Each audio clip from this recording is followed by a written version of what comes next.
অনেক দিন ধরে দেখছি সবজির কোনো ভাড়া হচ্ছে না, তাই আজকে সকাল সকাল ঘুম থেকে উঠে সবজির আড়তে যাব ভাবলাম। তাই আমি আর ছেলে সকালবেলা ঘুম থেকে উঠে মর্নিং ওয়াক করতে করতে পারুলিয়া বাজারে চলে এসেছি। এখানে এসে দেখছি সত্যিই বাজারটা পুরো ফাঁকা ফাঁকা, অন্যান্য দিন এত ফাঁকা থাকে না।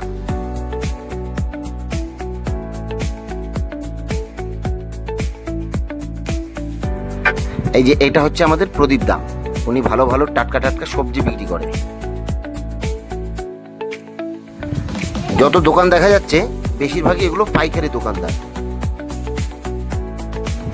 আর এইগুলো চাষিরা সব কলা নিয়ে এসছে। আর এই ভদ্রলোক নিয়ে এসছে চিচিঙ্গা মোটর সাইকেল করে, দেখেছো? সব একদম টাটকা টাটকা সবজি।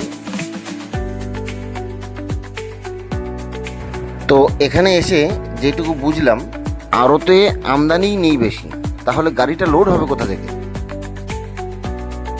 এই যে দেখো এখনো চাষিরা যাচ্ছে আড়তে, আর এটা যাচ্ছে পূর্বস্থলী স্টেশন।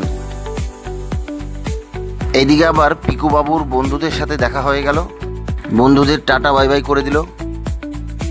পিকু বাবুর ইচ্ছে হয়েছে একটু জলে লাফালাফি করবে, আমিও একটু ছেড়ে দিলাম। যা, আমাদের ঘোরাফেরা কমপ্লিট, এবার আমরা বাড়ি যাব। Tata bye bye.